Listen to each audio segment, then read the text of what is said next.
In today's video, I'm going to teach you how to find missing tools in Photoshop.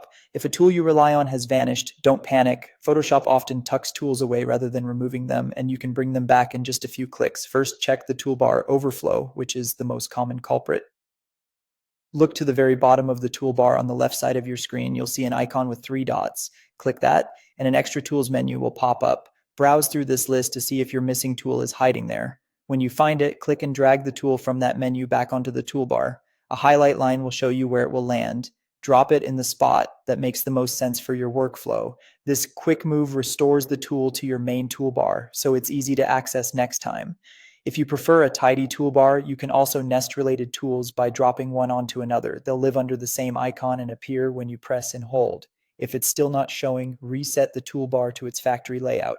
Go to Edit, then Toolbar. In the Customize Toolbar window, click Restore Defaults, and then click Done. This resets all default tools to their original positions and brings back anything that was accidentally removed or nested out of sight. It won't affect your documents or other preferences. It simply restores the standard tool arrangement.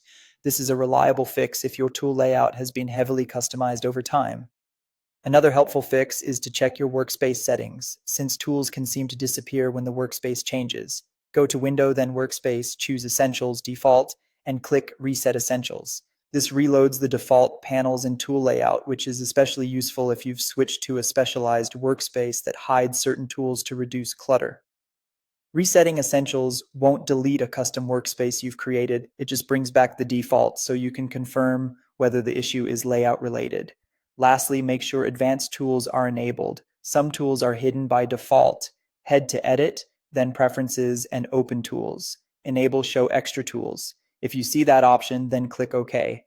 On macOS, you may find Preferences under the Photoshop menu as Settings, but the options are the same. This reveals additional tools that may be grouped under a single icon in the toolbar. Remember, icons with a small triangle have nested tools. Press and hold to see the full list. And that's it. If you found this tutorial helpful, don't forget to like this video and subscribe to my channel for more Photoshop tips and tutorials.